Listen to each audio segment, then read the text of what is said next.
Muy buenas tardes, reciban todos y cada uno de ustedes. Saludos cordiales.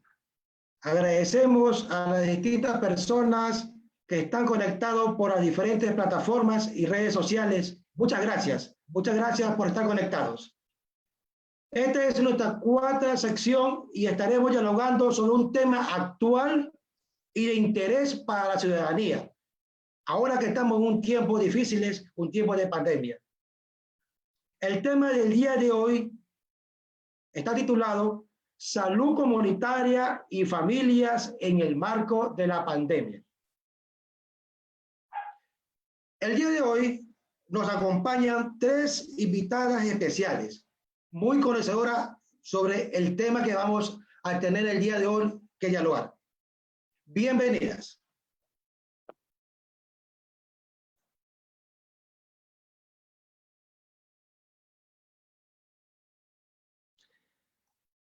Me gustaría comentarle cómo será la dinámica la tarde de hoy. Tendremos la participación de las invitadas con un tiempo de 15 minutos por cada participación. Al final de las tres ponencias, tendremos un bloque de preguntas. Invitamos al público que está conectado en las redes sociales para que interactúen y puedan formular sus preguntas y comentarios a nuestros panelistas. Hacemos la presentación de nuestra primera panelista, la doctora María Dolores Campoverde. La doctora María Dolores Campoverde es doctora en medicina, tiene una maestría en salud pública, es coordinadora del área de salud del Centro de Desarrollo y Autogestión DIA. Desde hace 20 años trabaja en el proceso de salud de desarrollo comunitario. El tema que nos tiene el día de hoy es respuesta de la sociedad civil. Bienvenida, doctora María Dolores Campoverde. El tiempo es suyo. Gracias.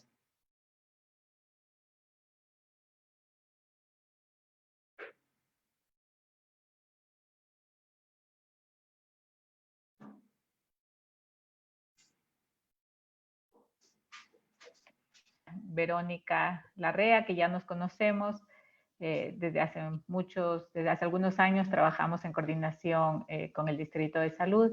Y bueno, también un saludo a Glenda Velázquez, que no he tenido la oportunidad de conocerla. Bien, bueno, nos han pedido a nosotros que compartamos la experiencia en el área de trabajo en la zona de Monte Sinaí, ¿no? ¿Qué es lo que estamos haciendo nosotros? ¿Cuál ha sido la respuesta que hemos podido dar nosotros desde la sociedad civil? No sé si van a poner la pantalla, Clever, o avanzo. Sí. ¿Van a poner la presentación? Correcto, sí. Ya vamos a poner. Bueno, dentro del trabajo que estamos realizando, el Centro de Desarrollo y Autogestión trabaja algunos años ya, en la zona de Monte Sinaí, 6 años, y desde hace 30 años en el país en diferentes proyectos en el área de salud, ¿no? Desde el mes de abril, una vez que sucedió la pandemia, desde el 13 de abril, el de ya abrió las puertas de la sede en la cooperativa Sergio Toral, ¿sí? El trabajo básicamente se enfoca en el trabajo comunitario, con las comunidades, con los barrios, con los líderes de todas las comunidades, ¿no? De todos los barrios de Monte Sinaí, de todas las cooperativas. Me gustaría un poco empezar por contarles, por exponer qué pasa con Monte Sinaí, ¿no? ¿Qué es Monte Sinaí? Nuestra contribución en la respuesta en este sector de tanta vulnerabilidad, es decir, cómo nosotros desde la sociedad civil hemos podido aportar buscando y generando sobre todo la participación de la comunidad y la movilización comunitaria, ¿no? Podemos avanzar. Bien, Monte Sinaí es un sector muy vulnerable de aquí, de Guayaquil.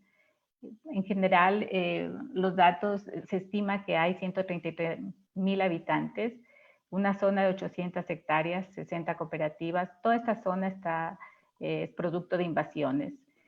Y el decreto ejecutivo 607, emitido en el año 2010, prohíbe los asentamientos irregulares en un área protegida de más de 9.000 hectáreas, lo que incluye también las 800 hectáreas de Monte Sinaí.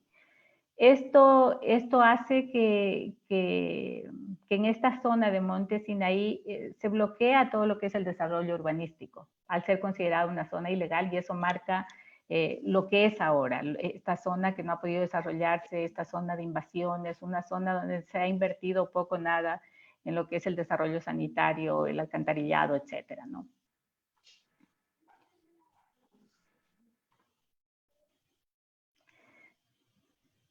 Podemos avanzar. Bien, solamente un dato de pobreza en la zona en este sector de Monte Sinaí. En el año 2016, la tasa de pobreza estaba estimada en el 40%, mientras que en este mismo año a nivel nacional se estimaba un 26%, ¿sí? Según la encuesta de desempleo, ¿sí? Entonces, eso un poco da cuenta de lo que es este sector, ¿no? Tan vulnerable. Tenemos tasas en general muy bajas de educación, alcantarillado, solamente tenemos un 8.5% de alcantarillado, y que es exclusivamente la cooperativa Sergio Toral. El resto de todas las otras cooperativas no tiene servicio de alcantarillado.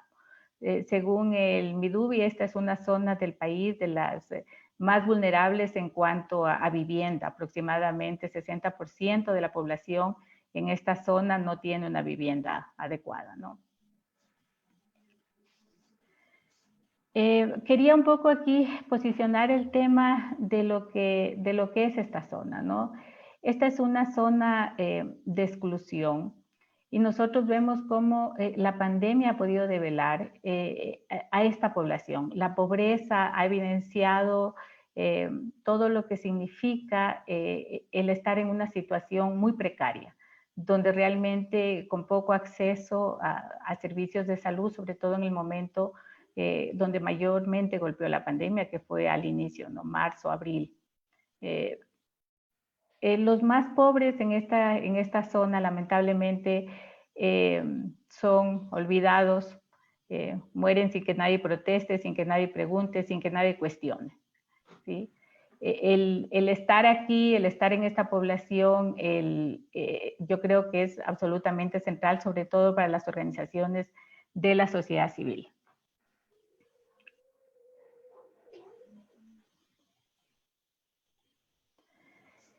En este contexto de exclusión, en este contexto de pobreza, en este contexto de poco acceso a servicios de salud y a servicios en general, es donde se desarrolla el trabajo nuestro y la respuesta, ¿sí? Y la respuesta que estamos dando como organización de la sociedad civil. El trabajo en campo desarrolla metodologías en zonas muy vulnerables con limitados recursos. Creo que bajo esta lógica se puede entender todo el trabajo que se ha desarrollado en este sector.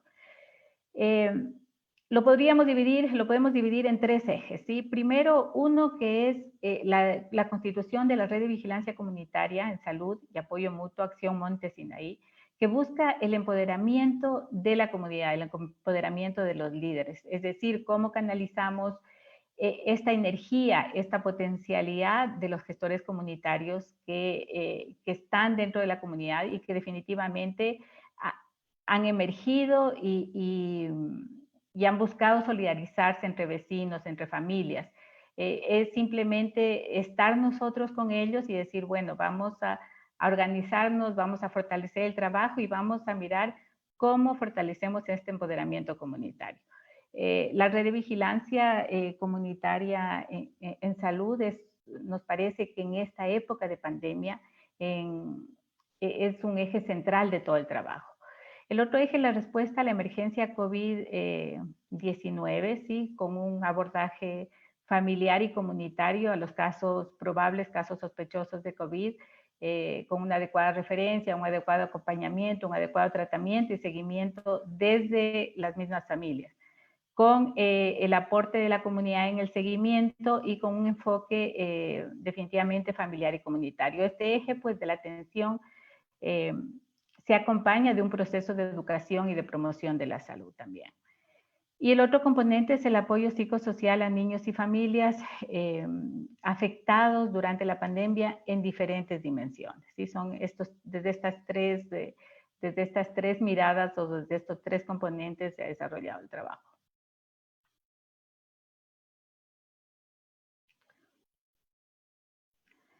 Bien, vamos a explicar brevemente quizás, porque el trabajo es muy rico, el trabajo es muy amplio, sin embargo, el tiempo es limitado. La red de vigilancia comunitaria de salud parte del concepto y de la concepción que los líderes comunitarios pueden aportar tanto a la vigilancia de enfermedades prevalentes, de enfermedades sujetas a vigilancia epidemiológica, como a diversos problemas, de salud, ¿sí? Ellos son los que están en territorio, ellos son los que conocen, ellos son los que pueden notificar y no solo notificar, sino también involucrarse y actuar frente a los distintos problemas. Se parte de una priorización de los problemas con la misma,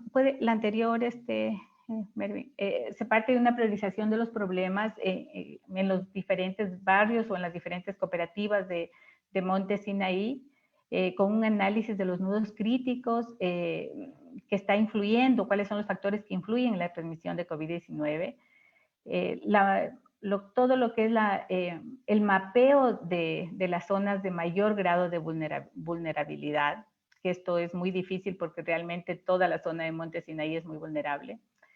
La formación de una metodología de microredes para articular de mejor forma el trabajo, es decir, en cada cooperativa se procura formar una red de vigilantes más pequeña, adaptada a las propias cooperativas, y estas a su vez se van uniendo con los otros vigilantes comunitarios de los otros sectores. Se busca básicamente la participación activa de la comunidad, la capacitación a líderes, este es un proceso permanente y continuo, y bueno, ya está la validación y ajuste del propio sistema, ¿no? El monitoreo y acompañamiento pues es permanente. Pasamos. Bien, bueno, ya habíamos mencionado la priorización de problemas. Esto se lo hacen en los distintos barrios. Ustedes ven ahí, ven una imagen de una reunión en la cooperativa Ciudad de Dios y un trabajo también muy sistemático y muy organizado en todas las cooperativas que permite tener un mapa general de todos los problemas, de todo lo que está sucediendo. Y a su vez podemos definir cuáles son las mejores estrategias para intervenir tanto en COVID-19 como en otras enfermedades que se están presentando en el sector. Otras enfermedades que han sido como un coletazo, un efecto colateral también de esta pandemia, ¿no?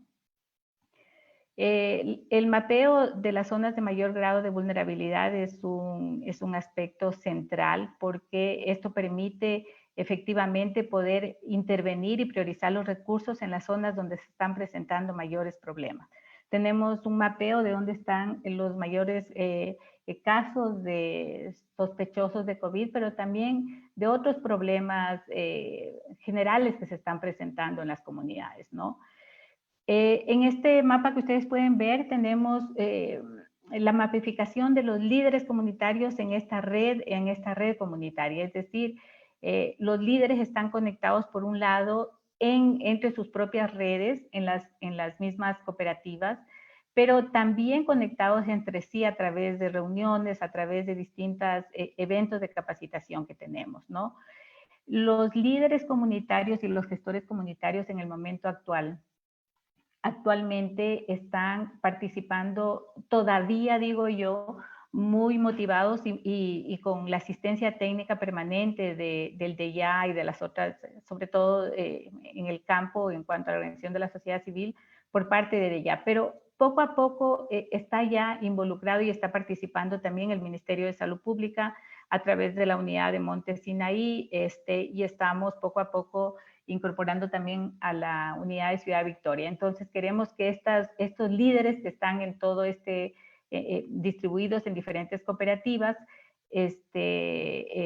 puedan anclarse y puedan vincularse directamente al Estado, ¿no? Es decir, los líderes notifican, los líderes notifican eventos, notifican problemas de salud, pero a su vez también necesitan respuestas, porque es ahí donde está el problema. Una vez que no tienen respuesta, pues los líderes se desaniman, los líderes pierden la confianza, ¿no? Avanzamos, Mervin. 3 minutos, doctora. Bueno, vamos a avanzar un poco más rápido y en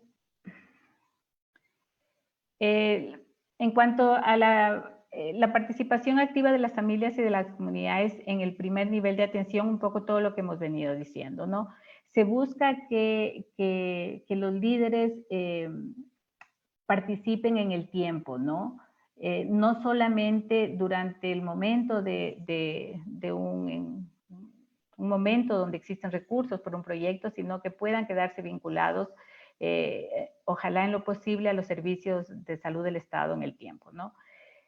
Paralelamente a este sistema de vigilancia se ha desarrollado una app que se espera que esta sea un instrumento que vincula con los servicios de salud del Estado. Si ustedes miran aquí en la lámina de en medio, miran que si bien muchas veces los líderes son tomados como utilitarios, ¿no? Es decir, notifican los eventos, pero finalmente no tienen respuesta.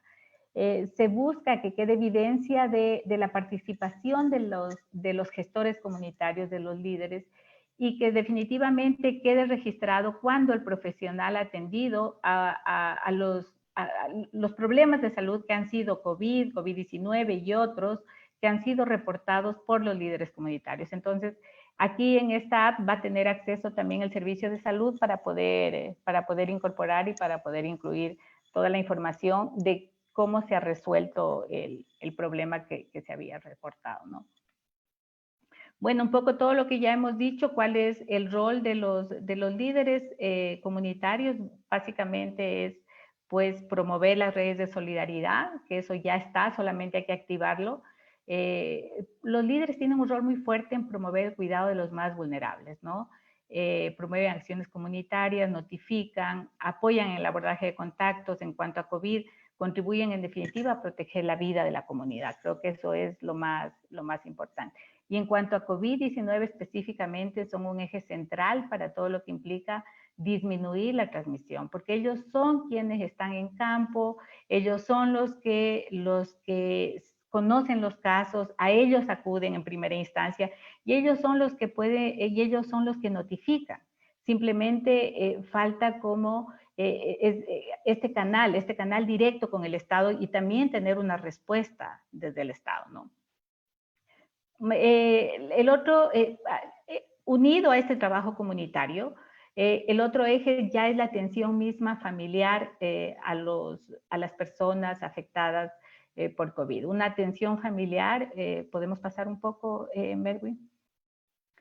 Una atención familiar que se une mucho a lo que es un seguimiento comunitario. No solamente es, podemos regresarle, no solamente es el hecho de la atención en sí médica del problema de salud específico, sino también la comprensión más integral de los problemas que están sucediendo en la familia. Y la atención específica de COVID, no solamente en el momento, sino también acompañado de un seguimiento, porque es ahí donde se pierde al paciente, se falla en identificar los problemas y se falla en identificar en el seguimiento adecuado. Entonces, esta atención familiar que hacemos, además de hacer una atención directa y un seguimiento individualizado con los líderes, con los promotores. También estamos vinculados con el Estado a través del Ministerio de Salud para las referencias, para la notificación de problemas. Es como una referencia de ida y vuelta, porque por otro lado recibimos nosotros el estado, en qué estado está el paciente, y nosotros también hacemos el acompañamiento a nivel comunitario. Es decir, la referencia por un lado se da en 2 vías, no queriendo decir que esto funciona, digamos, sin las dificultades propias de estos procesos, pero sí con toda la voluntad de superarlos y con la voluntad de producir sinergias, y sobre todo pensando que finalmente es el Estado el que se queda. Nuestra respuesta como sociedad civil es activar todo este proceso, es decir, movilizar a los líderes, el empoderamiento para que la gente pues pueda asumir su rol y podamos buscar y puedan ellos mismos promover una respuesta temprana. Podemos pasar. Un poco más, Mervin. Ya tenemos tiempo, doctora. Bueno, solamente aquí un par de cosas. Unido a todo este trabajo que se ha hecho, el otro eje de intervención también ha sido la intervención en el tema de seguridad alimentaria, sabiendo que hay momentos donde la sociedad civil simplemente tiene que hacer lo que se necesita. La sostenibilidad se piensa un poco más adelante, pero hay momentos de la historia donde hay que hacer lo que se necesita. Y en este caso, las familias quedaron quedaron realmente en una situación absolutamente precaria.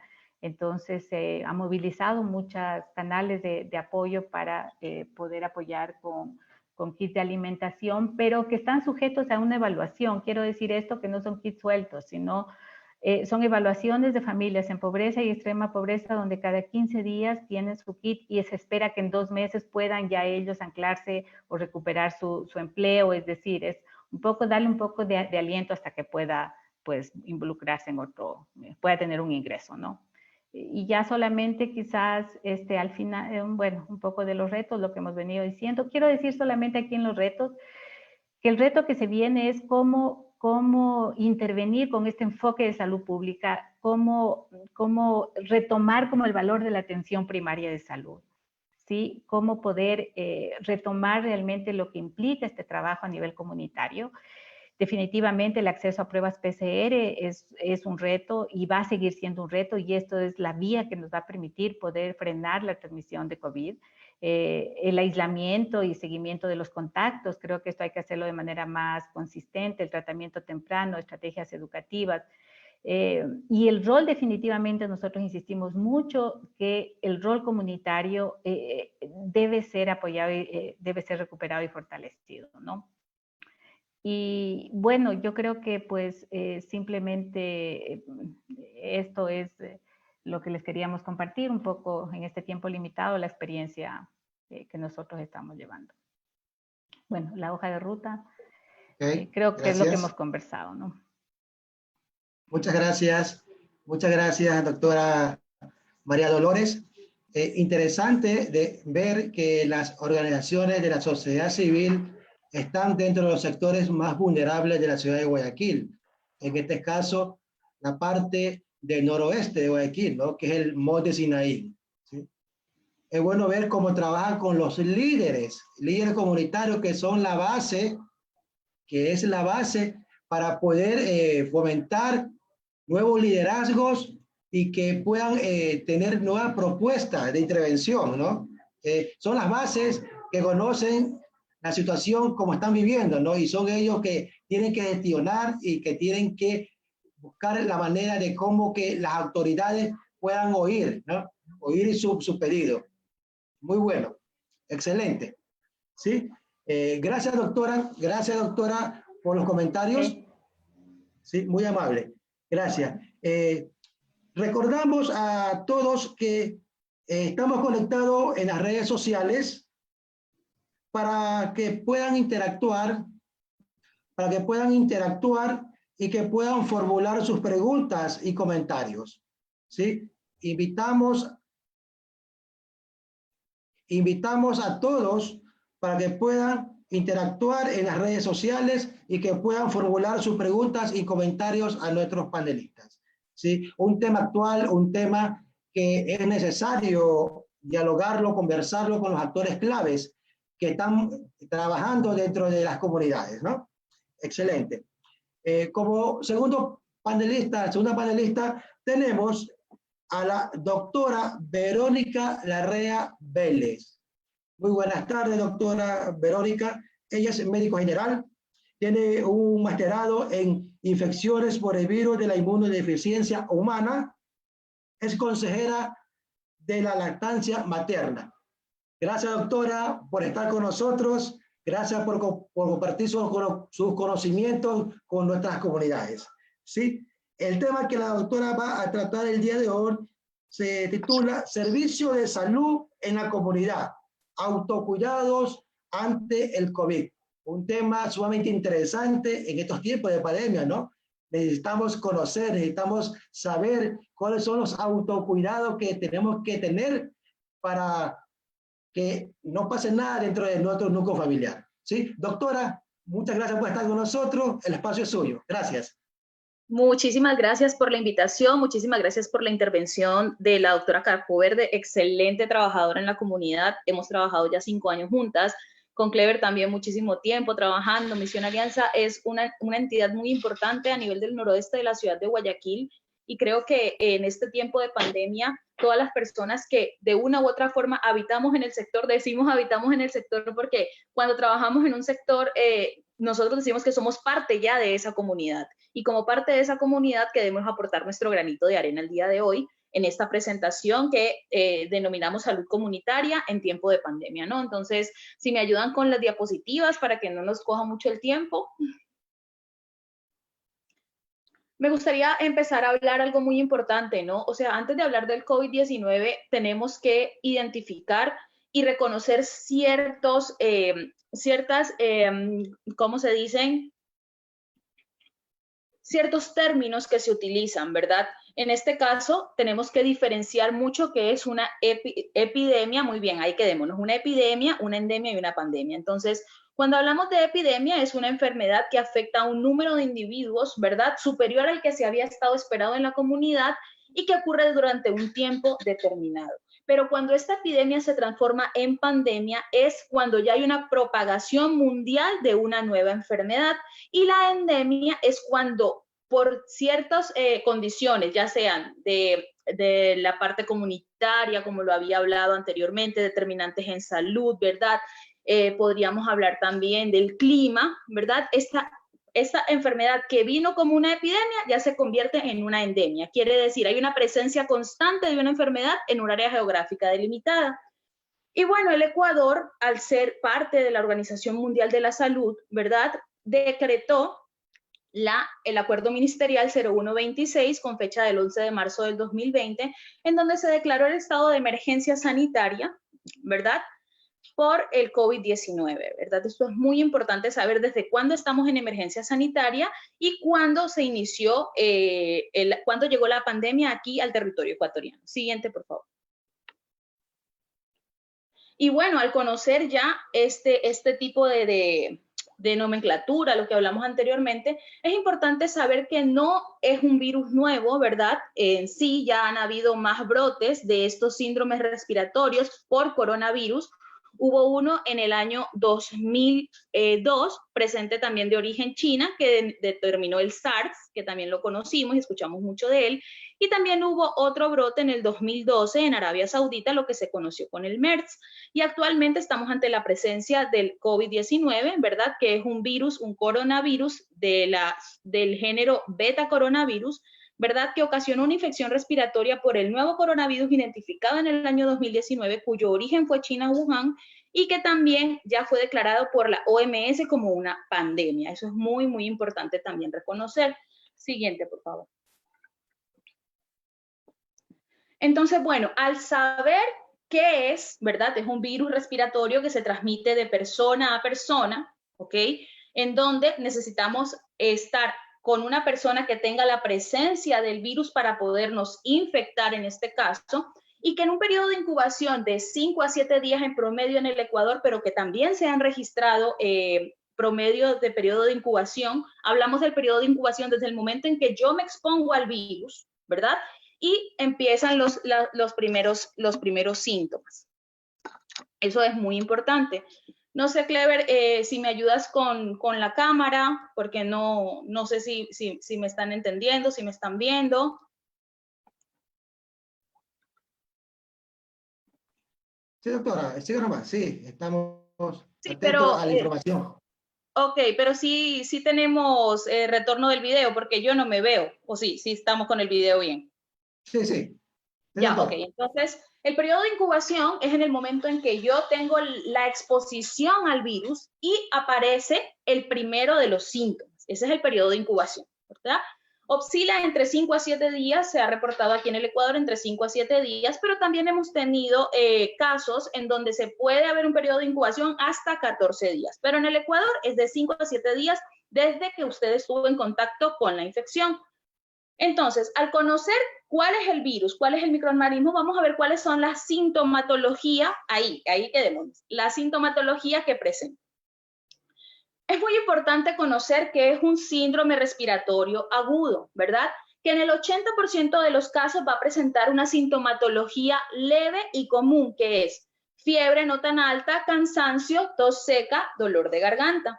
Pero que en ciertos casos, ¿verdad? En un 15% de los casos puede transformarse en unas infecciones respiratorias agudas moderadas, ¿verdad? Que pueden presentar síntomas un poquito más graves, en este caso fiebre alta, todas las características de las neumonías y una dificultad respiratoria. Estos son las pacientes, un solo 15% de los casos son los que van a necesitar un tratamiento hospitalario. Eso es muy importante determinar. Y que la tasa de mortalidad de este virus es del 5%. Eso es súper importante. Pero también es importante reconocer que si es un virus autolimitado, ¿verdad? Es un virus respiratorio autolimitado, la mayor parte de los pacientes se van a cuidar y se van a curar en su domicilio, ¿verdad?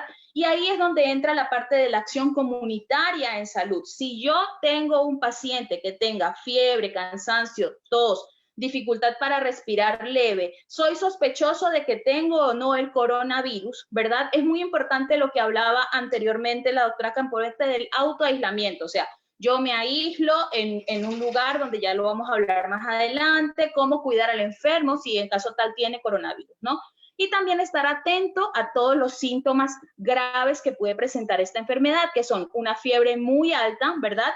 Todos los signos o síntomas de neumonía, dolor al respirar, al momento de la inspiración, dificultad para respirar, le cuesta mucho respirar, tiene que acudir al establecimiento de salud más cercano a su domicilio para que sea valorado por un médico y en este caso se determine si usted pertenece a ese 15% de los casos que está presentando una sintomatología más grave y que requiera un tratamiento hospitalario. Mientras tanto, el tratamiento, ya lo vamos a hablar más adelante, es en su domicilio. Eso es muy importante reconocerlo.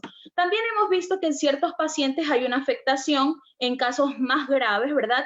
Últimamente, más o menos hace unos 2 meses de la pandemia, se reportó la pérdida de olfato y gusto en casi el 60% de los afectados. Eso era un síntoma no muy común, pero que ahorita se lo reconoce como parte de los pacientes que han tenido coronavirus, ¿verdad? Es importante saber que el virus se replica en la garganta y en los pulmones. Entonces, en los primeros días de la enfermedad, el virus va a estar localizado en los pulmones, en la garganta, y posterior a eso puede bajar a los pulmones. En casos muy graves, puede afectar tanto el cerebro, los vasos sanguíneos, el hígado, los riñones, ¿verdad? Y también se han reportado casos en extrema gravedad en donde se provocan problemas con la coagulación de la sangre, en este caso problemas tromboembolíticos. Y esos son en los casos más graves o en los casos que requieren hospitalización. Eso es supremamente importante. Siguiente, por favor. Entonces, si yo ya sé cuáles son los síntomas, pienso que tengo coronavirus, ¿cómo me voy a diagnosticar de esta infección? Bueno, tenemos 2 tipos de pruebas para detectar. La primera para detectarlo se hace en el momento de que el paciente se encuentra sintomático, o sea, de que haya los síntomas francos del COVID-19, y en este caso se lo hace mediante la PCR que hablaba la doctora Campoverde, que es muy importante, que nos determina con la obtención de una muestra a partir de un frote, ya sea de la nariz, de la garganta o de ambos, y ahí lo que vamos a hacer es ver la presencia en sí del virus, si tengo o no tengo el coronavirus. ¿Por qué? Porque vamos a determinar por la prueba de PCR el genoma de este virus. Y esto es muy importante y nos sirve para identificar y aislar a las personas que tengan una infección activa. O sea, tengo yo en este momento el coronavirus, ¿verdad? Entonces debo aislarme, ¿para qué? Para evitar ser infectocontagioso para los demás. Y también tenemos otro tipo de pruebas que en este caso van a detectar los anticuerpos para el coronavirus. Quiere decir la respuesta que mi cuerpo hizo específicamente para este virus mediante la inmunoglobulinas, en este caso son los anticuerpos, ¿verdad? Aquí lo obtenemos mediante una prueba de sangre, en este caso pueden ser las llamadas pruebas rápidas, en donde vamos a determinar infecciones activas o recientes cuando tenemos una IgM positiva o memoria inmunológica, o sea, ya tuve el coronavirus, pero actualmente me quedó una respuesta inmunitaria, en este caso la IgG positiva, ¿no? Y es muy importante porque nos va a permitir identificar la inmunidad de las personas que tienen específicamente para este virus y se lo va a realizar a gran escala. Y también nos ayuda a ver una idea global del número real de personas que fueron infectadas por el coronavirus, ¿verdad? Eso es muy importante. Siguiente. En cuanto al tratamiento para el coronavirus, no existe ninguna medicina específica para el coronavirus, ¿verdad? Sin embargo, las personas que tienen el virus deben tener los cuidados apropiados para aliviar cierta sintomatología. Por ejemplo, si tengo dolor de cabeza, entonces en este momento damos algo para el dolor de cabeza. En este caso, el paracetamol, total reposo del paciente en casa, aislado, en un dormitorio, que ya lo vamos a hablar más adelante. Y aparte de eso, no automedicarse, eso es muy importante. En redes sociales circulan muchísimos tratamientos que son súper efectivos para el coronavirus, pero que no tienen ninguna avalidad por medio de la OPS o la OMS, entonces tenemos que tener muchísimo cuidado ante esto y estar atento a los canales oficiales, ¿verdad? Siguiente. Entonces, si yo ya sé qué es el coronavirus, cómo se transmite, voy a hablar muchísimo más en este caso de la prevención, porque la prevención está en tus manos. No hay nada más que decir, ¿verdad? ¿Cómo vamos a frenar el coronavirus? La prevención está en tus manos. En muchas ocasiones, a raíz de esta pandemia, estamos viendo que necesitamos aprender un poco más, ¿verdad? De esta higiene de manos que tanto se habla, que muchos dicen, ay, pero solamente lavándome las manos me voy a curar. Pues sí, me voy a prevenir esta enfermedad con un correcto lavado de manos, ¿verdad? Mucha gente dice, no, es que yo ya me he lavado las manos tantas veces, pero un correcto lavado de manos se hace, ¿verdad? Con agua, con jabón y aparte de eso, siguiendo una técnica específica que ya, bueno, creo que muchos conocemos y que no la vamos a ahondar aquí, pero que si quieren investigar un poco más, vayan a la técnica del lavado de manos correctamente, que está en todos los medios oficiales, ¿no? También la higiene respiratoria, en muchas ocasiones hemos visto que anterior a esta pandemia la gente tosía y prácticamente te tosía en la cara, o si estaba con gripe nunca se aislaban, sino que iban a trabajar igual y hacían sus actividades normales, pero ya al ver esta pandemia que es un virus nuevo, vamos a reforzar la higiene respiratoria. En este caso, ¿verdad? Debemos toser cubriendo la mayor cantidad de superficie con el ángulo interno del codo. De esta manera voy a evitar que todas las gotitas se esparzan, ¿no? También sabemos que, más adelante lo vamos a ver, el tiempo que el coronavirus permanece en ciertas superficies, entonces el autoaislamiento, el lavado de manos, el distanciamiento social, ¿ok?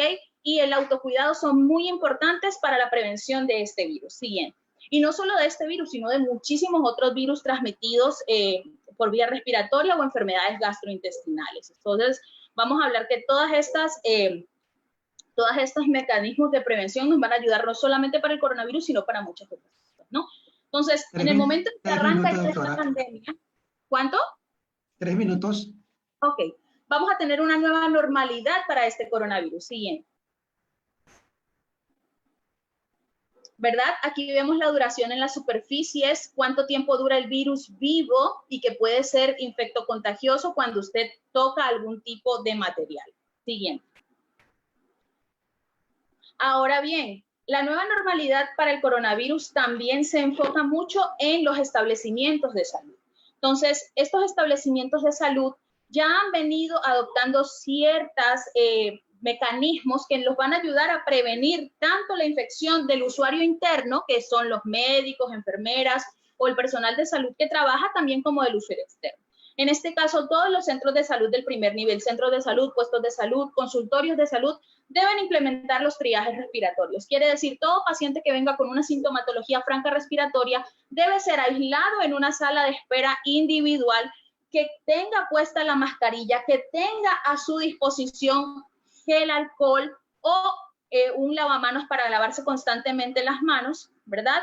Y que estos pacientes sean atendidos lo más rápido posible para detectar si son o no portadores del COVID o sospechosos del COVID-19, ¿verdad? Y ya realizar todo el plan de contingencia, en este caso con la activación a nivel comunitario y a nivel de muchas otras cascadas que los establecimientos de salud, tanto públicos como privados, deben permanecer con este triaje activo, no solamente hasta que se levante el estado de emergencia, sino de aquí para largo, porque sabemos que para determinar el comportamiento de una enfermedad nueva tienen que pasar 2 años de estudio para ver si se convirtió en endemia o no, como lo explicábamos anteriormente. Siguiente. Bueno, aquí también es muy importante el uso correcto de las prendas de protección en el personal de salud. Es muy, muy importante saber cuándo debo usar la mascarilla, cómo debo usar la mascarilla, cómo debo ponerme y cómo debo retirarme la mascarilla, que ya lo vamos a hablar en la siguiente diapositiva. Entonces, bueno, al ya tener una nueva realidad ante la aparición de esta pandemia, tenemos que tener ciertos protocolos para salir de casa y para entrar de casa. En muchas ocasiones debemos salir de casa por razones estrictamente necesarias. Vamos a utilizar ropa, manga larga, cabello recogido, uso de mascarilla. Si puedo evitar utilizar el transporte público, lo haré, ¿verdad? Pagar preferiblemente con medios magnéticos y no en efectivo, y si ya tiene que utilizar el efectivo, es importante desinfectarse las manos, ¿no? Y cuando usted llegue a la casa, es importante dejar el calzado en la puerta, ¿verdad? Sacarse toda la ropa en un lugar que va a determinar como zona sucia, y luego entrar a bañarse si es posible. Y si no tiene la posibilidad de bañarse, entonces sí, desinfectarse, en este caso con alcohol. El alcohol al 70% les va a ayudar muchísimo. Siguiente.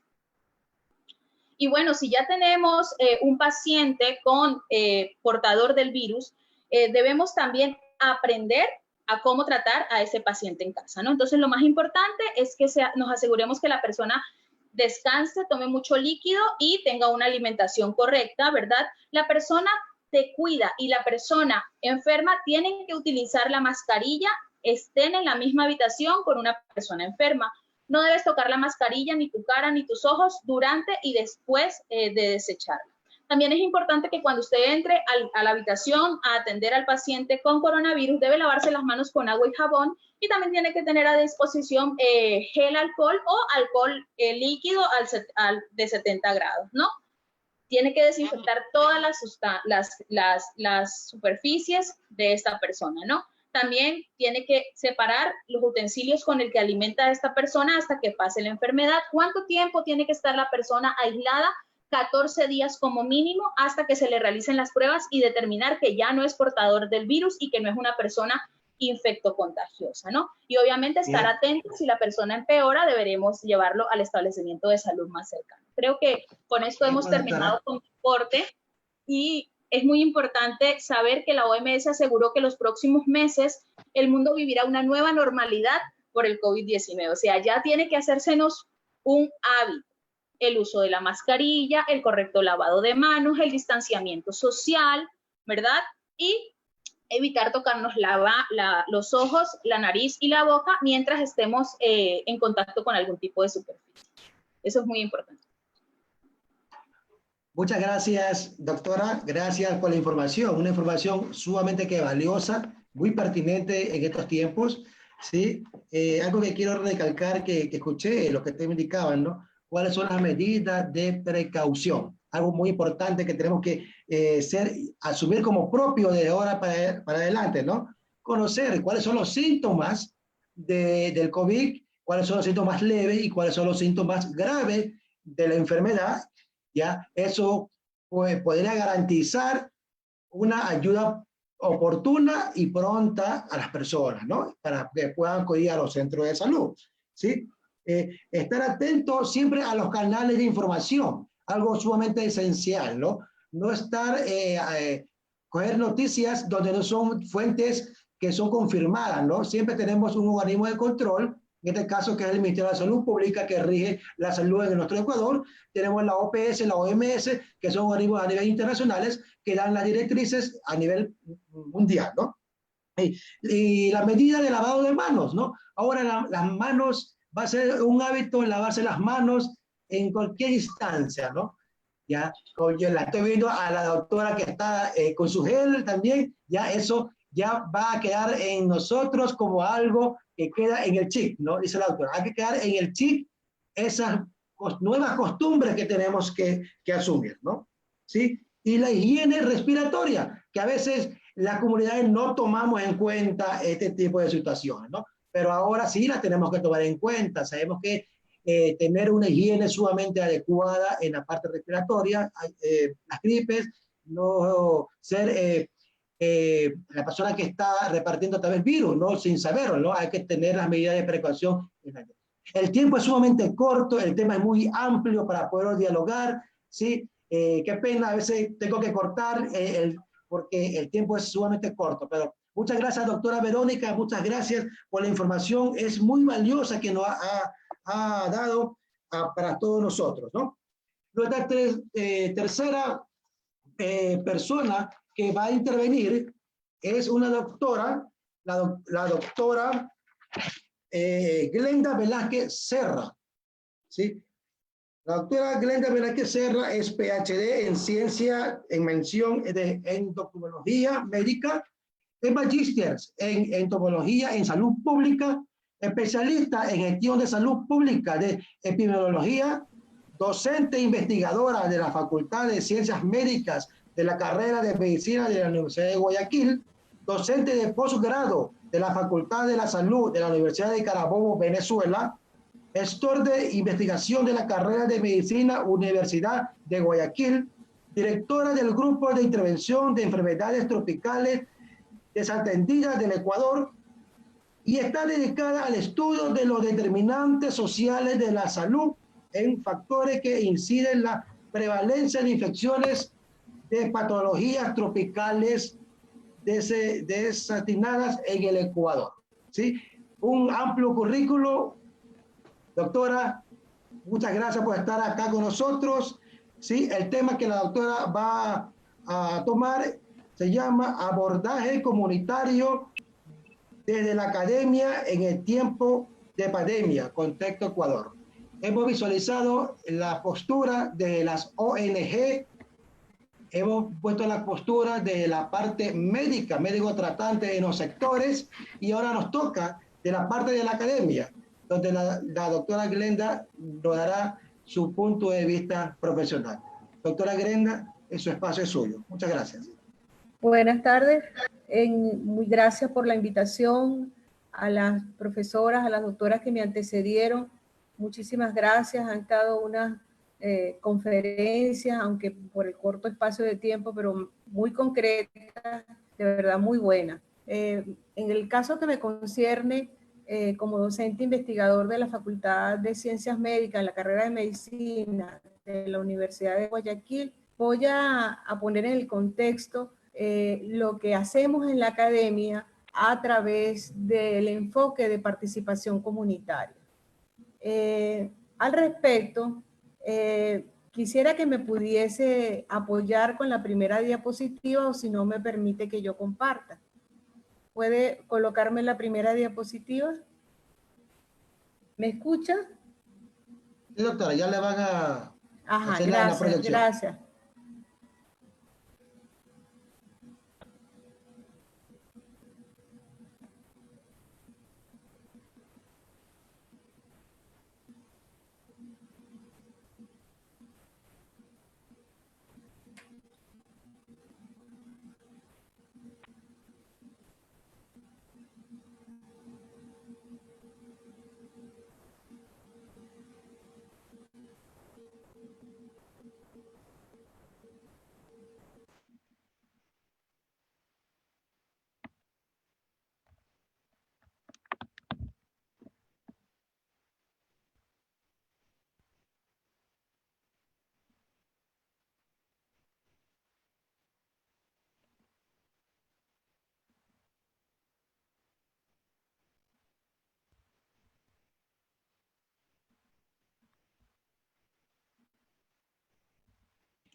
Parece que tenemos un problema técnico.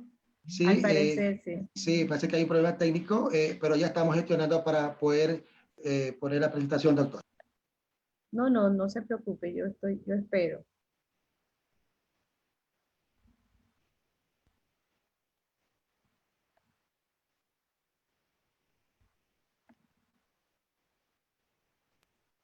Doctora, tal vez podría comenzar dando hablar sobre el tema hasta que podamos solucionar el problema oye, técnico. Ok, sí, pensaba, muchas gracias. ok, de nada, señor Cleo. A ver, nosotros, si quieres ya está, creo que ya empezamos. Ya, por favor, vamos a devolvernos a la primera diapositiva. La segunda, bueno, muy bien, gracias.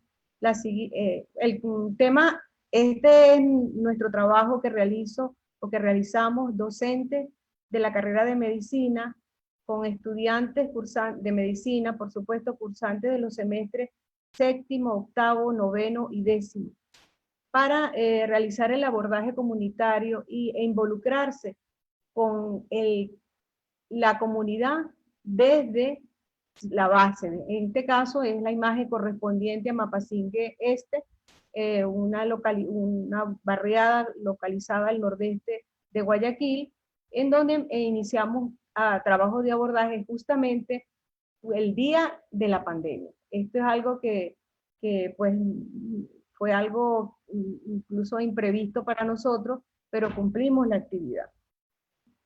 Pase a la siguiente, por favor. Yo primero, antes de abordar todo lo que hemos realizado en la carrera de medicina, básicamente a través de proyectos de participación comunitaria, como usted lo señaló en mi currículo, que determinan, que hacen hincapié en reconocer los determinantes sociales de la salud y los factores de riesgo. Yo primero voy a introducirme con algunos conceptos que son fundamentales, como qué es participar, es que no es solo tomar parte, sino tomar parte de algo. El concepto de comunidad, que son las características que comparten un grupo de personas con valores y con similitudes en un área geográfica determinada. La siguiente, por favor. Hay un concepto de participación comunitaria establecido por la UNED en 2019, que es la capacidad de los grupos y comunidades de actuar colectivamente con el fin de ejercer el control de los determinantes de salud. El AMATA dice, la anterior, por favor, que es el proceso en el cual los individuos y la familia asumen responsabilidades en cuanto a su salud y bienestar, como así también de la comunidad, contribuyendo con ello al desarrollo, de acuerdo con sus problemas y necesidades que son percibidas por la propia comunidad. La siguiente, por favor. Hay un concepto que involucra lo que a mí creo que ya lo ha sido reconocido por la doctora Campoverde, que es el término determinantes sociales de salud, que se define como la circunstancia en que las personas nacen, crecen, trabajan, viven, envejecen, con incluido un amplio rango de fuerza, la anterior, por favor, y sistemas que inciden sobre la calidad de vida o sobre las condiciones de vida de las personas. Para ello, la LONDE, cuando se desempeñaba como ministro de Salud de Canadá en 1974, estableció la importancia que tienen estos determinantes de salud y lo representó en 4 categorías. Las anterior, por favor. En 4 categorías representadas por el ambiente, la biología humana, la organización de los sistemas de salud, que es muy importante, y los estilos de vida de las personas. La siguiente, por favor. Al respecto, la siguiente. Al respecto, en nuestros proyectos de investigación tratamos de lograr que las personas, a través del reconocimiento de los factores que inciden en las patologías tropicales, o sea, que incrementan la prevalencia de infección de las patologías tropicales, logramos que mediante el empoderamiento ellos asuman el rol de su problema, de su situación de salud. ¿Cómo lo logramos esto? A través de 5 etapas o 5 herramientas que incluyen la participación, acción comunitaria. Ellos, en orden de importancia, sería una fase preproyecto en la cual iniciamos los contactos previos con los gerentes locales de salud, los líderes de la comunidad, establecemos contactos con el GAC, y finalmente abordamos a la comunidad en pleno y hacemos una reunión en su propia comunidad, donde utilizando la herramienta del árbol de la comunidad, señalamos cuáles son las prioridades de salud, y no solo de salud, sino de otros, los estilos de vida, las costumbres, la ocupación, la alimentación. Establecemos sus prioridades en salud. Una vez identificados estos problemas por la propia comunidad en la cual ellos participan a través de una asamblea de ciudadanos, seguimos al siguiente paso, que es el diseño de la estrategia, cómo vamos a abordar esa comunidad. Ellos mismos, en conjunto con nuestros estudiantes y los investigadores que nos acompañan en el proceso, aplicamos el diseño del instrumento que nos va a permitir abordar a las comunidades. Inclusive, establecemos a través de juegos didácticos para que la comunidad se empodere, vaya agregando a este plan de trabajo que iniciamos como una propuesta, que es lo que nosotros en la universidad denominamos los proyectos FCI. Entonces, esos proyectos se concretan acá en las comunidades. Luego pasamos a una fase que denominamos la fase de implementación, cuando ya vamos a trabajar en las comunidades. Seguidamente evaluamos los resultados, determinamos el impacto y finalmente el post-impacto de las acciones que hicimos. Esto lo hacemos generalmente a los 3 meses o 6 meses de haber concluido un proyecto. Pase a la siguiente diapositiva, por favor.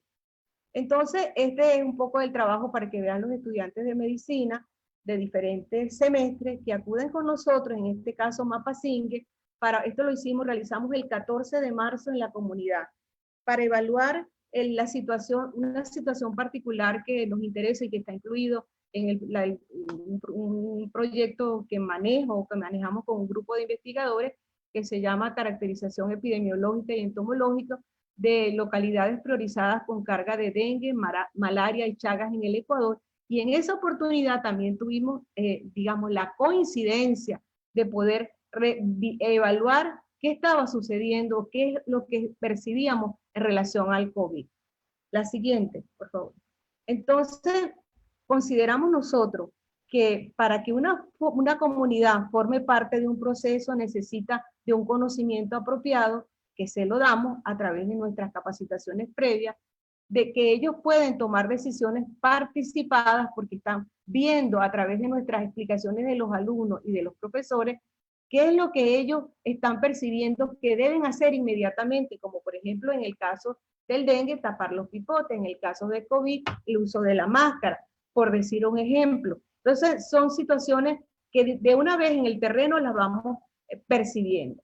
Luego realizamos acciones participadas en conjunto con ¿quién? En conjunto en los proyectos de investigación participan profesores que trabajan en la red del Ministerio de Salud Pública del Ecuador, específicamente en la zona 5 y 8, que es la área de influencia de uno de los proyectos, y ellos entonces participan en las acciones que se generan de esos resultados que realizamos en la comunidad. La siguiente.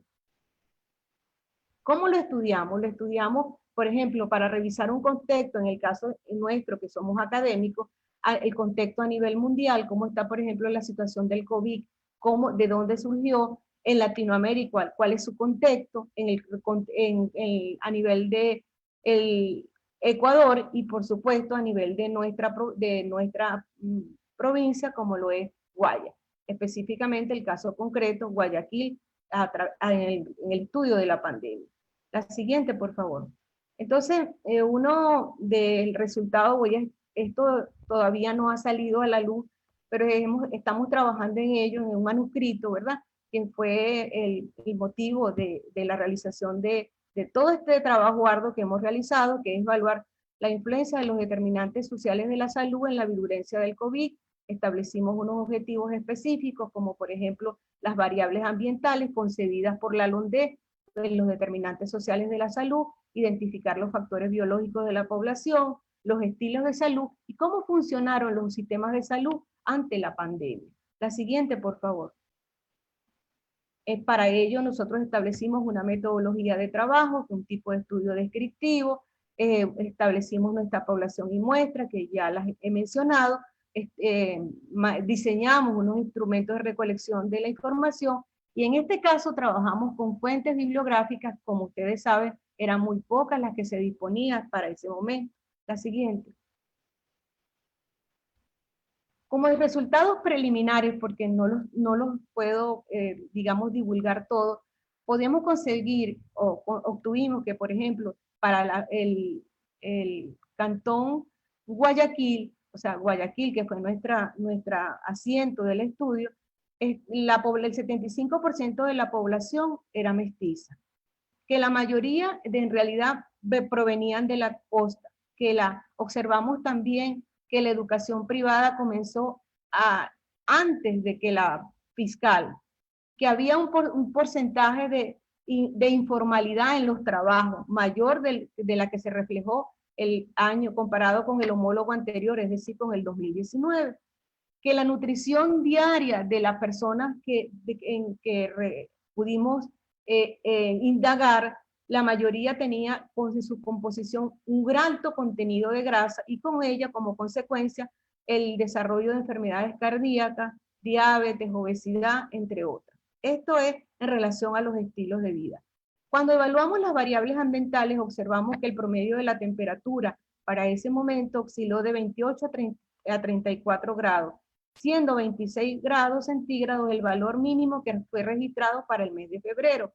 La humedad relativa se situó en 99%, y que las precipitaciones no ascendieron a 133 milímetros de mercurio. En relación a los factores biológicos, como la presencia del virus, pues conseguimos o coincidimos que estaban coexistiendo dos tipos de virus. Por ejemplo, se subestimó la presencia del virus dengue, como abarcó mayor preponderancia o mayor relevancia la presencia de la pandemia del COVID. Sin embargo, tuvimos casos de dengue, y esto es lo que ahora en este momento estamos afrontando también. Que el sistema inmune no respondía porque no tenía respuesta de memoria innata o memoria previa, por considerar algunos ejemplos. La siguiente, por favor.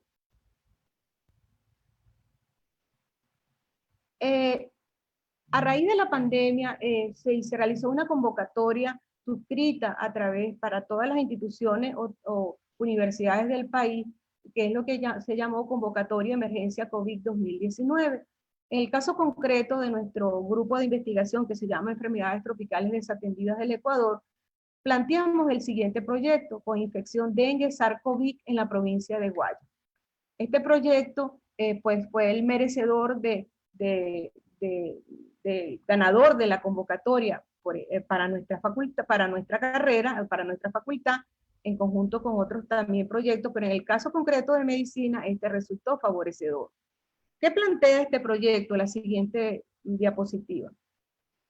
El proyecto se llama, así como le estoy con infección de dengue SARS-CoV, me acompaña en el estudio un reconocido grupo de profesionales de acá, de Guayaquil, entre ellos la doctora Claudia Sorra Segarra, profesora de la Universidad Católica, la doctora Marta Montalbán, también profesora de nuestra universidad, gestora de investigación de la carrera de medicina también, entonces de la facultad, perdón, y un grupo de investigadores abocados, también el Instituto de Investigación de Salud Pública del Ecuador, pues cuyo objetivo, la siguiente por favor, es determinar la coinfección de dengue y SARS-CoV en la provincia de Guayas, porque esa fue, en términos generales, una constante en nuestro estudio. La siguiente, por favor. Entre los objetivos específicos sería identificar los determinantes sociales de la salud, nunca me alejo de ese tema, caracterizar las manifestaciones clínicas presentes en los sujetos de estudio, determinar la seroprevalencia de infección y establecer de verdad si en verdad existe coinfección de dengue con COVID-19 en los pacientes sintomáticos. Bueno, la metodología se tratará igual de un estudio descriptivo, la población estará conformada por 1.149 habitantes. La muestra corresponderá al 1% para el Cantón Guayaquil, al 20% para San Borondón y al 8% para Durán.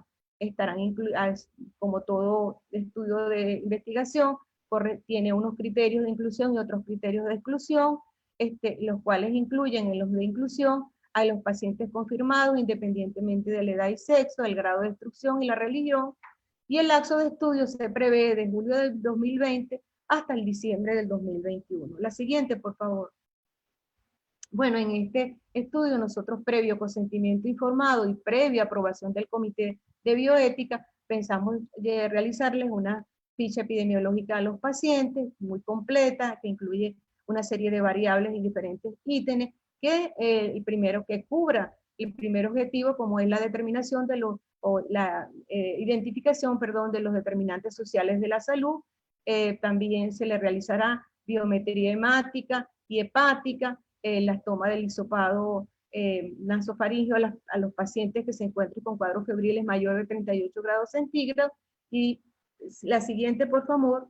La siguiente, por favor. Y nuestra área de estudio, como ya les dije, ya está identificada, inclusive con la población de muestra. Iniciamos con, con nuestras poblaciones, nuestras localidades, donde el histórico que mostró para la pandemia de COVID, que fueron las parroquias y las localidades, perdón, las parroquias, donde la base donde se iniciaron los casos de la pandemia de COVID. En el caso del Cantón Guayaquil, las parroquias Febre Cordero, Jimena y Tarquí. En el caso del Cantón San Borondón, las parroquias Puntilla y Tarifa. Y en el caso del Cantón Durán, las parroquias Divino Niño, El Recreo. Entonces, la siguiente, por favor. Yo, dado el tiempo, porque a mí me hubiese gustado conversar muchísimo y explicar una serie de detalles, solo quise dejar este mensaje que hemos realizado también en un trabajo de investigación realizado en la provincia de Esmeralda, específicamente en el Cantón Quinindé, con la etnia Chachi, que me pareció oportuno colocar, porque siempre es lo que tratamos en nuestros equipos, nuestro grupo de investigación y nuestros investigadores de la carrera, es que debemos siempre caminar por la vida sin haber pasado en falso. Nadie recoge rosas sin sentir sus espinas y nadie siente amor sin sentir el dolor. Eso es lo que hacemos en las comunidades, sentir muy de cerca el dolor que estas personas sienten, las carencias que estas personas tienen, de que a veces no tienen los recursos disponibles, como por ejemplo para adquirir una mascarilla, para poder inclusive tapar sus pipotes para cuando se recogen el agua, y esto todo lo podemos decir los investigadores que vamos a campo y que percibimos pues, sus vivencias. De tal manera que yo quise en este poco y lapso de tiempo mostrar la vivencia, lo que hace la academia, la carrera de medicina con sus investigadores y con sus estudiantes. Discúlpeme el poquito, pero estaba ajustada al tiempo que ustedes habían señalado. Muchas gracias a todos.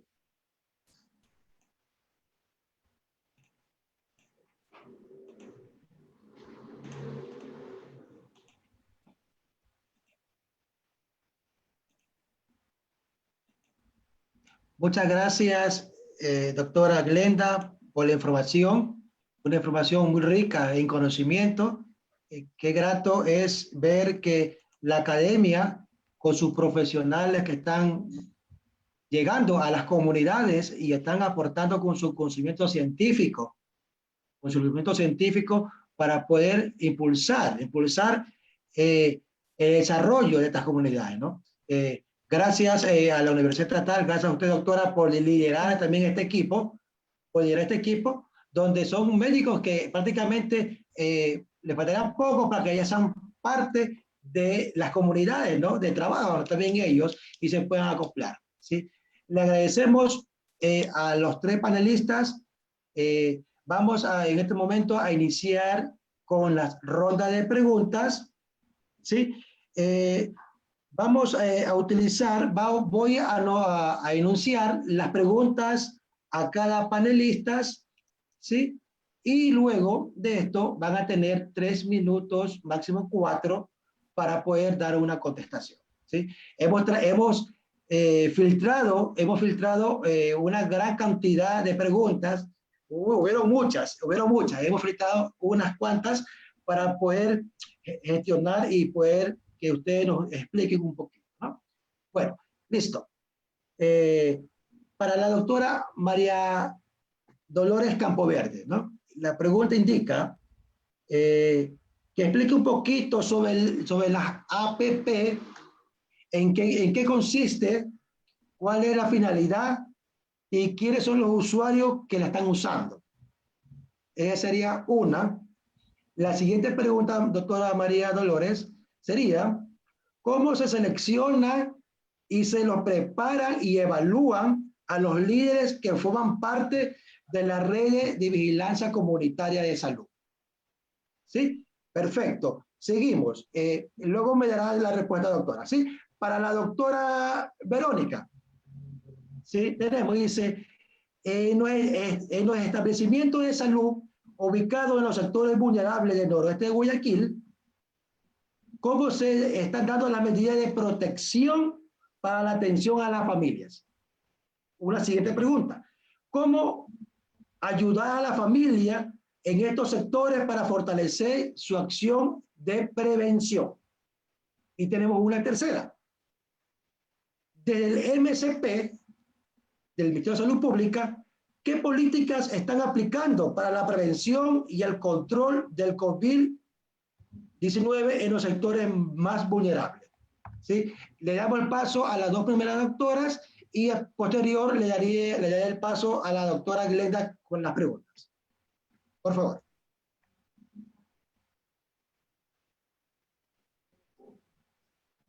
Doctora, el micrófono, si fuera tan amable, doctora, por favor.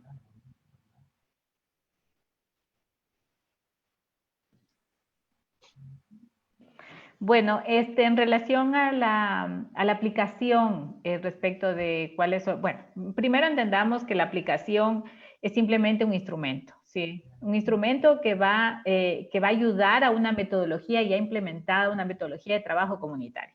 El instrumento por sí no va a funcionar solo, sino está detrás todo un proceso metodológico de acompañamiento, un proceso de monitoreo, ¿sí? Eso es básico para comprender.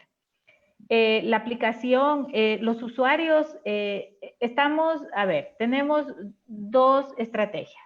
Primero, como les había mencionado, estamos trabajando con microredes en las diferentes cooperativas, ¿sí? Hay un líder que es coordinador, digamos que de alguna manera es como el líder mucho más comprometido, quizás que es de alguna manera el que tiene un poquito más de experiencia, le interesa más. Todo esto es un trabajo voluntario, por lo tanto es dentro de lo que pueden, dentro de su tiempo. Este líder, que es un líder de alguna coordinador, es el que va en una primera fase a son los primeros usuarios de este sistema, ¿sí? Es decir, los líderes, los usuarios de este sistema son los líderes. ¿Cómo son seleccionados los líderes que forman parte de esta red de vigilancia? Primero, nosotros no nos inventamos nada. Los líderes y los gestores comunitarios ya están en la comunidad, ¿sí? Son los líderes propios, los líderes que han surgido en el tiempo. Nosotros lo que hacemos es, vamos a las comunidades y ya la gente sabe quiénes son sus contactos, quiénes son los referentes, los gestores comunitarios, los que apoyan, los que en esta pandemia se han puesto la camiseta, se han puesto las botas y se han involucrado, pero profundamente con su propia gente, ¿no? Entonces, los líderes, ¿cómo los seleccionamos nosotros? De la información que nos ofrece la misma comunidad. La comunidad nos dice, nos cuenta quiénes son. El siguiente paso que hacemos, una vez que la gente, las comunidades nos dan las referencias, nosotros nos acercamos con ellos, conversamos personalmente, les explicamos de qué se trata el proceso y les animamos también a ser parte de este trabajo. ¿Sí? Son como estos dos momentos, por un lado la comunidad y por otro lado también nosotros. La otra vía es la referencia del personal de salud, de los técnicos locales que están en territorio y que han estado durante muchísimos años en campo. Y en el caso de Monte Sinaí, la mayor parte de los TAP, de los trabajadores comunitarios, son del sector. Por lo tanto, esa es una potencialidad que no hay en otras zonas, ¿no? Entonces, esta es la otra vía por la que llegamos también a los líderes, la otra información que nos... Entonces, ese es el proceso de selección nuestro, más que selección, es el proceso de reconocimiento de los líderes, ¿sí?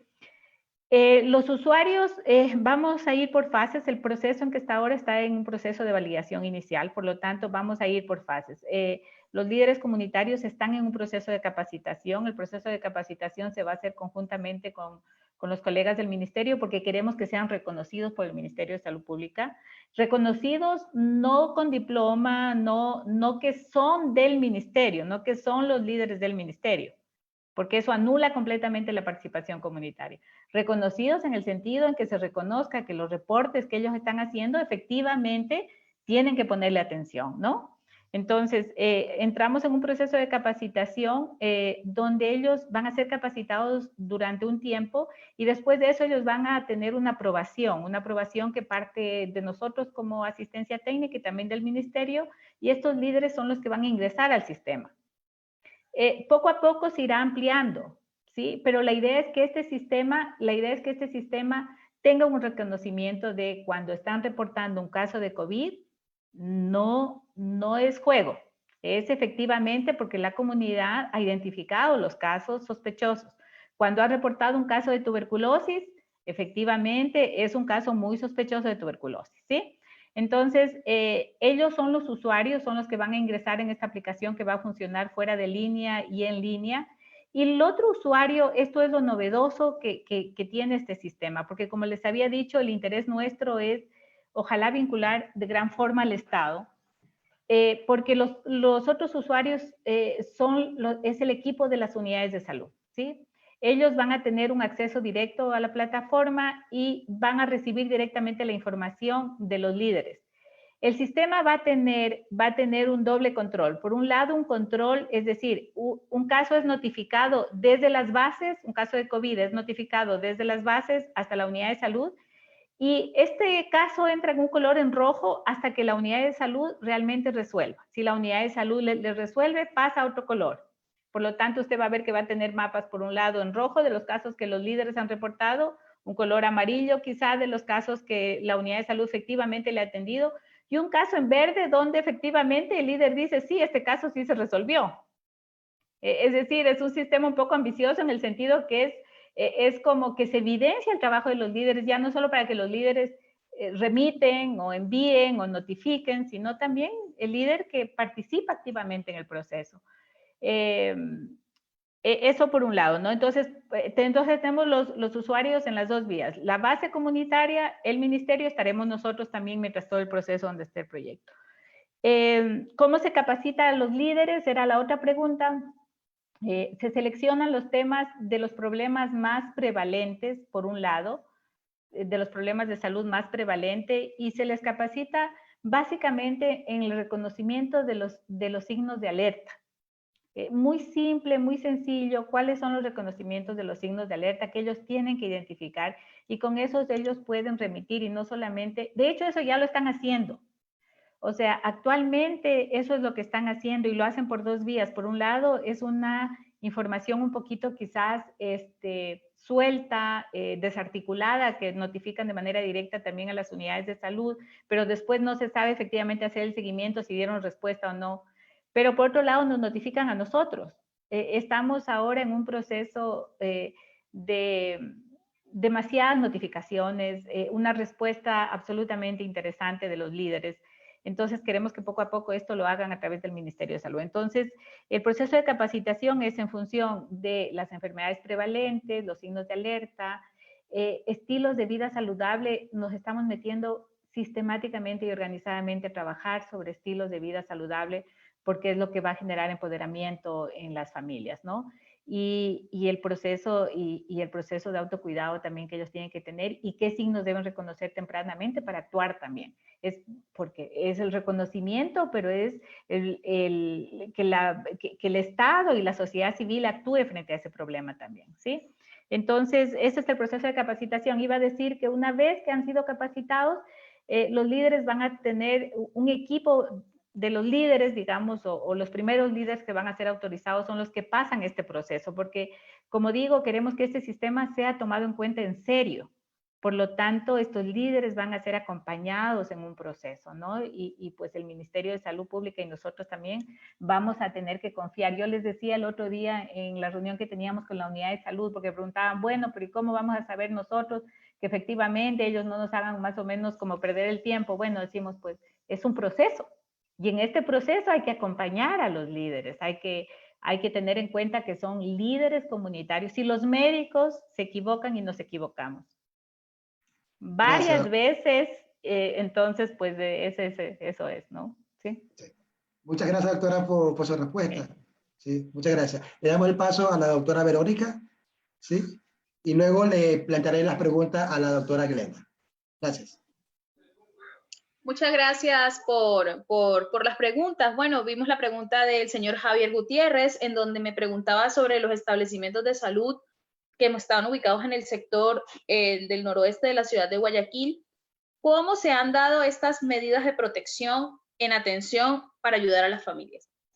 Es muy importante la información veraz y verídica que se ha implementado por parte del Ministerio de Salud Pública como ente rector de la salud en el Ecuador y que sigue las recomendaciones internacionales y también con la experiencia propia de la pandemia. Entonces, ningún sistema de salud está preparado para lo que se vino. En ningún país, ni en los países del primer mundo, estuvieron preparados para este tipo de pandemia, pero se trata de solucionar los problemas a cada paso. En lo que respecta a los establecimientos de salud del primer nivel de atención, es importante recalcar que los 8 establecimientos de salud permanecieron activos durante toda la pandemia y permanecen activos y operativos, quiere decir, con atención a la comunidad, obviamente según las directrices del COE nacional y siguiendo toda la normativa. Como les explicaba anteriormente, es muy importante el uso de las prendas de protección personal para el personal de salud, porque si tengo un personal de salud enfermo, ¿cómo voy a atender al usuario externo, que son los pacientes que van a acudir a los establecimientos de salud? Entonces tengo que proteger al personal de salud, protegerme como personal de salud, porque aparte de ser personal de salud, soy hija, soy madre, soy hermana, soy un ser humano, que también tengo que protegerme con el autocuidado es muy importante. Existen en el momento actualmente muchísima desinformación del correcto uso de prendas de protección. En muchas ocasiones, algún personal de salud no sabe ponerse la mascarilla o sacarse la mascarilla y ahí es el momento en donde existe el contagio. Entonces, ¿cómo ha respondido el Ministerio de Salud Pública ante esto? Cuidando a su usuario interno, que son los médicos, que es muy importante, ¿verdad? Y también enseñándole a la comunidad mediante estos canales. La aplicación que dice la doctora Campoverde es maravillosa. ¿Por qué? Porque vamos a tener ese nexo, esa articulación, ese engranaje perfecto entre el primer nivel de atención y la comunidad. Porque hablábamos de determinantes sociales y de actores sociales. Y los establecimientos de salud son parte de esa comunidad, son parte de esos actores sociales que tenemos que funcionar como un reloj suizo. Eso es muy importante saberlo, ¿no? En lo que respecta a cómo le hemos enseñado a los usuarios, es muy importante la parte del autocuidado, que ya lo hablábamos anteriormente. Un correcto lavado de manos, la higiene respiratoria, que es muy importante repetirla sin cansancio. A veces mucha gente dice, ay, ya va a hablar otra vez, doctora, del lavado de manos. Pero uno le dice, bueno, entonces como usted ya sabe la lección, enséñeme usted a mí en este momento. Entonces ahí dicen, ay, es que no me acuerdo. Ah, sí vio, entonces me dice que está cansado de escuchar lo mismo, pero entonces usted no ha hecho una escucha activa, solamente se ha dedicado a oír más, no a escuchar.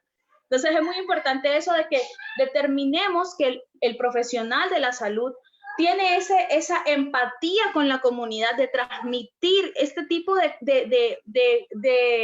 acciones en salud de bajo costo, pero de alto impacto en salud, como es el distanciamiento social, como es el correcto lavado de manos, como es la higiene respiratoria, que en muchas ocasiones dice, pero doctor, ¿usted qué habla de la higiene respiratoria? Bueno, la higiene respiratoria consiste en que si usted tiene una enfermedad respiratoria aguda en este momento, autoaíslese, ¿verdad?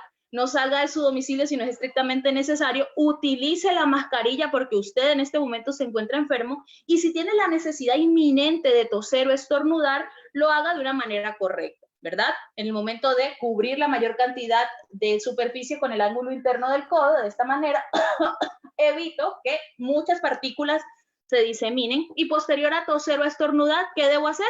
Lavarme las manos. Eso es muy, muy importante. Otra pregunta que hacía Patricia García, ¿verdad? Desde el MSP, ¿qué políticas se están aplicando para la prevención y control del COVID en los sectores más vulnerables? Creo que en lo que yo he explicado anteriormente también se contesta la pregunta de Patricia, que es muy importante, ¿verdad? Las políticas públicas en la parte de salud son extremadamente importantes y que debemos estar atentos a estos canales oficiales, ¿no? A las medidas de prevención. Si ya conozco qué es, cómo se transmite, obviamente voy a conocer cómo se previene. Y en la prevención está la ganancia. Si yo tengo esta meta clara de no infectarme con el COVID-19, utilizando las medidas de protección que tengo en casa, porque el agua y el jabón lo tenemos todos en casa, ya sea por red pública o por otro tipo de abastecimiento del líquido vital, podemos realizarlo, ¿no? En muchas ocasiones dicen, no, es que no necesito lavarme las manos. Bueno, pero sí las podemos desinfectar con algo súper económico también, que es el alcohol a 70 grados, que una botellita la podemos mantener cerca de nosotros y desinfectarnos las manos, ¿no? Y también evitar tocarnos la boca, la nariz o los ojos mientras no nos hayamos realizado una correcta desinfección de manos. Nos va a ayudar muchísimo a mantenernos saludables, y si estamos saludables, nuestra familia también va a estar saludable. Eso creo que es la consigna de este foro, de que vamos a tener que vivir con el COVID-19 de aquí a muchísimo tiempo. O sea, no es que ya vino y se levanta la emergencia sanitaria y se va a ir, no, tenemos que cambiar la mentalidad, tenemos que vivir una nueva normalidad ante este virus, y la nueva normalidad es me cuido a mi familia y también cuido a mi comunidad, que es la que me rodea. Eso es muy, muy importante. Muchas gracias, doctora. Muy sabia su palabra, ¿no? Estamos en el tiempo de tenemos que autocuidarnos, eso es lo esencial, ¿sí? A continuación voy a plantearle dos preguntas a la doctora Glenda, que han hecho las personas que han estado conectadas y le interesa saber qué opina desde la academia, ¿no? Puede concluir desde la ciencia uno de los factores que generó la gravedad de lo sucedido en Guayaquil fue por la presencia paralela entre el COVID y el dengue? Esa es una pregunta. Y la siguiente pregunta es, ¿en qué zona de Guayaquil está la carrera de medicina de la Universidad de Guayaquil realizando acciones de vinculación o investigación desde la temática de salud comunitaria? Doctora. El micrófono, doctora, por favor. En relación a la primera pregunta, ¿me escuchan? Sí, ¿Me escuchan? correcto, sí. Ok, sí. En relación a la primera pregunta, justamente ese es el origen del proyecto Coinfección Dengue y COVID, porque nosotros durante nuestra evaluación en esa zona del noroeste de Guayaquil, pudimos evidenciar la presencia de muchos pacientes que sí, inclusive por diagnóstico, mostraban diagnóstico para dengue por IgM de captura. Entonces, ¿qué sucedió? Dada la constancia de que esto se repetía en los pacientes, que conseguimos abundantes criaderos en las viviendas de estos pacientes, nosotros presumimos que esto puede hacer. Sin embargo, hay que considerar el hecho de que durante la pandemia se subestimó, dada a que nuestros equipos del Ministerio de Salud del Ecuador no podían acudir a realizar la visita domiciliaria, que incluye la batización de los recipientes que contienen agua. Esta actividad quedó minimizada. Entonces, dado el hecho, y considero que fue un grave error, porque pudo haberse realizado inclusive como una actividad lúdica entre los niños y el grupo familiar para reconocer los criaderos del vector. Esto genera la imposibilidad de que nuestros equipos de salud pudiesen acudir a los hogares y determinar de una manera, digamos, con antelación la ocurrencia de brotes en los sectores. Y esto quizás pudo haber empañado los cuadros. No cabe destacar que la sintomatología acá tiene algunas similitudes y también muestra algunas diferencias.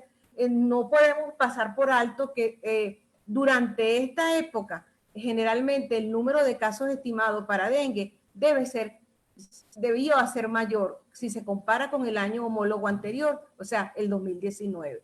En tal sentido, yo considero o consideramos el grupo de investigación que nos hicimos la propuesta que sí puede haber pasado y que justamente ocurrió, por ejemplo, en unos países, tales como ejemplo lo reportado por Brasil, lo reportado por Argentina. Entonces hay países que han trabajado en esto y nosotros quisimos hacer esta investigación que considero que va a ser de vital importancia porque nos va a permitir reconocer algo que tenemos la sospecha, la presunción. Recuerde que investigación, su producto es y buscar el arte de investigar, buscar, indagar hasta llegar a conseguir la respuesta que nosotros conseguimos, sea esta satisfactoria o no. Entonces, eso es una de las... Y siempre pues acompañado con nuestros estudiantes de medicina y los investigadores de la carrera que forman parte de los proyectos de investigación para ayudar a este abordaje. Esa es mi respuesta que yo pudiera dar. El resultado, pienso que sí estamos en eso, pues queremos resolver, queremos dar una respuesta concreta, pero basada en la solidez científica como debe ser y con los hechos, porque presumir hasta que no tenga la certeza de que esto fue así, no pueda yo como investigador hacer esa presunción del hecho. Solamente ha habido muchísimas coincidencias, no solo en Guayaquil, en Durán, en muchos sitios donde esto ha ocurrido. Entonces eso es nuestra inquietud y queremos corroborarla. Muchas gracias. Falta la hora, la siguiente pregunta. Ajá. Ya será en relación, ¿cuáles son los sectores que está trabajando en la universidad? Bueno, yo quería comentarles que la academia, específicamente los estudiantes de medicina, trabajan en sus proyectos que nosotros denominamos proyectos de FCI aprobados por la carrera, que generalmente involucra la participación del investigador y estudiantes de los diferentes semestres, algunos dependiendo la calidad del estudio o los objetivos que persigue cada estudio para lograr el cometido. Estamos ubicados en diferentes sectores, no solo de Guayaquil, yo quiero hacer el hincapié en eso, no solo en los alrededores de Guayaquil, sino, por ejemplo, yo llevo proyectos que se manejan en los sectores 5 y 8, otros profesores manejan proyectos que se manejan en otras áreas de afluencia diferentes porque manejamos proyectos de vinculación con la comunidad, donde existe también un grupo de profesores que se encarga de realizar vinculación con los estudiantes en las comunidades y como resultado de ello, como producto de ello, es la publicación de artículos científicos y presentaciones en congresos, actividades, los alumnos participan activamente.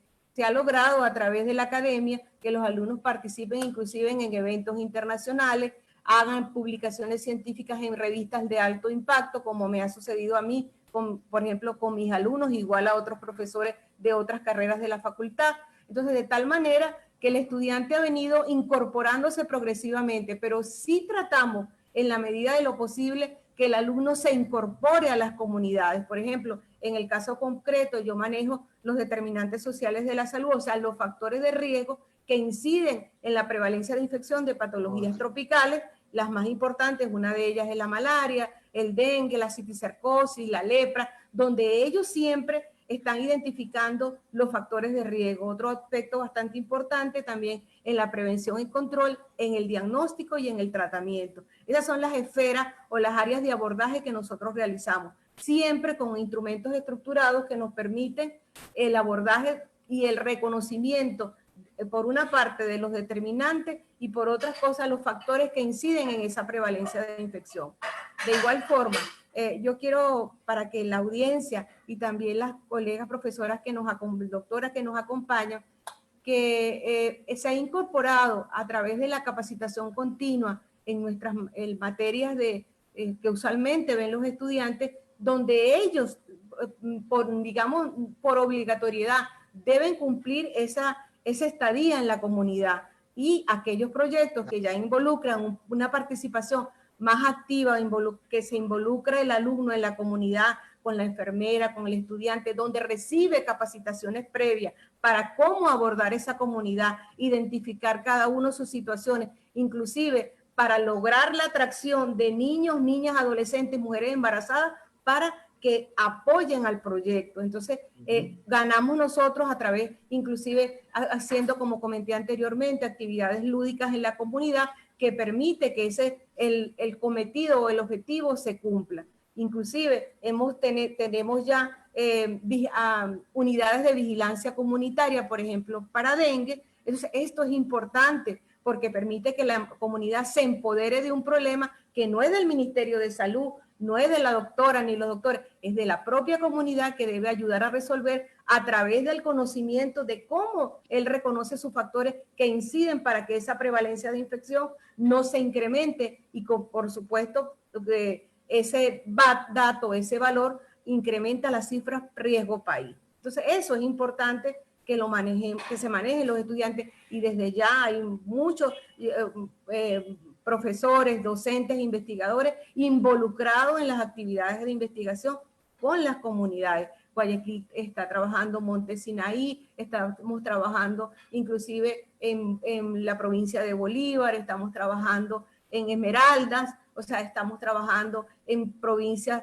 como el Mapasingue Este, que es una provincia, estamos trabajando en Santa Elena, o sea, hay un bagaje de estudiantes trabajando con sus profesores en determinados proyectos, en cómo conseguir, cómo ellos, a través de un aprendizaje que es sistemático, por eso quise explicarle en el inicio de mi presentación, de cómo nosotros abordamos las comunidades previa a la capacitación. Los estudiantes se convierten en multiplicadores, la comunidad se convierte en multiplicadores, inclusive para la identificación, por ejemplo, que a ustedes les parecerá inusual, identificación de las larvas de los criaderos del vector, identificación de cuáles son las normas mínimas para el abordaje a una vivienda, identificación, por ejemplo, de cómo debe el estudiante y la comunidad salir a vivir con algo que nos cambió la vida, no solo desde el punto de vista profesional como los profesionales de la salud de cualquiera de sus esferas,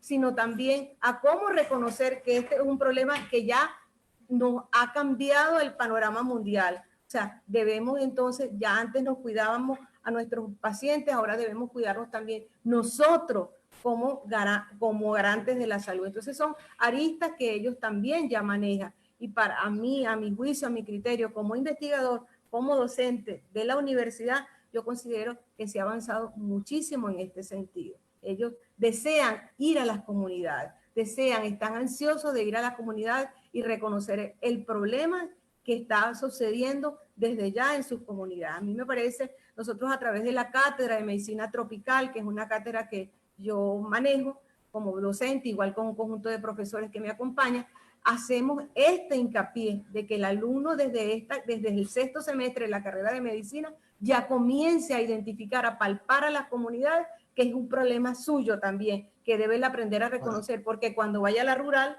lo tiene que identificar. Correcto. Muchas gracias, doctora. Muchas gracias por la respuesta. Respuestas muy enriquecedoras. Hemos estado esta tarde, noche, llenándolos de esos conocimientos que tienen nuestros doctores acá en el Ecuador, ¿no? La parte científica de las universidades, la parte de las ONG, donde trabajan con las comunidades, trabajan con estos líderes comunitarios, y también la parte médica que está ahí, ¿no? Que está ahí siempre presente en poder colaborar y aportar con su conocimiento científico a las comunidades, ¿sí? Le agradezco mucho por estar aquí en este tiempo, ¿sí?